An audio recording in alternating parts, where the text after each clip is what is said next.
Around midnight on the 19th of November 1941, after a desperate battle with the German raider Cormoran, the Australian cruiser HMAS Sydney was last seen limping over the horizon.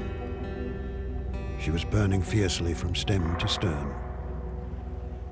Neither she nor any of her crew were ever seen again.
On February the 6th, 1942, a Kali float was found drifting off Christmas Island in the Indian Ocean, south of Java.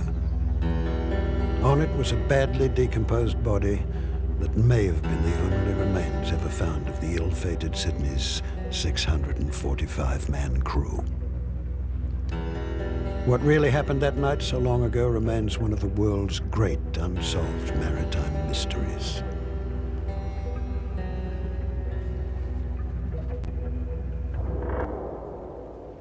The Australian people had a very special feeling for the ships called Sydney. The first Sydney in World War I was the first Australian ship to be successful in battle when she sank the Emden at Copos Island. And the feeling transferred to the second Sydney. HMAS Sydney was a modified Leander-class light cruiser. It was laid down in 1934 and completed the following year. It was armed with 6-inch guns, 2 turrets forward, 2 turrets aft, and really was a very modern ship.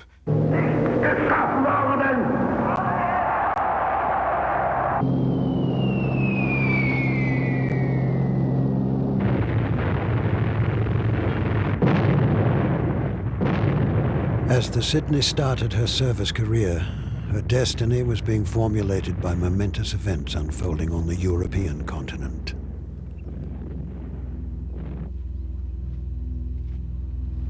HMAS Sydney, under the command of Captain John Collins, had already answered the call, joining the British fleet for operations in the Mediterranean. To combat the might of the British Navy, the Germans concentrated on submarine warfare and warships disguised as merchant shipping.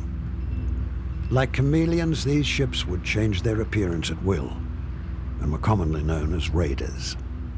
First used by the British and Germans in World War I, raiders used their camouflage to lure unsuspecting ships that were then either sunk or taken as prizes. One of these raiders was the Steiermark, later renamed Cormoran. Really, it was a ship that tried to maintain all of the conventional merchant ship lines and design, and within the hull, though, it was converted to have spaces for prisoners of war and also for guns. There were 5.9-inch guns which were concealed within the hull itself, and flaps could be operated and the guns then swung outboard, trained and fired on ships. It also had a vast array of smaller arms which were spread across the upper decks with different sorts of camouflage hiding them from view of Allied ships. In early December of 1940, the Cormoran broke through the Allied blockade and out into the Atlantic Ocean. Ein Kameramann der Marine PK bei der Arbeit.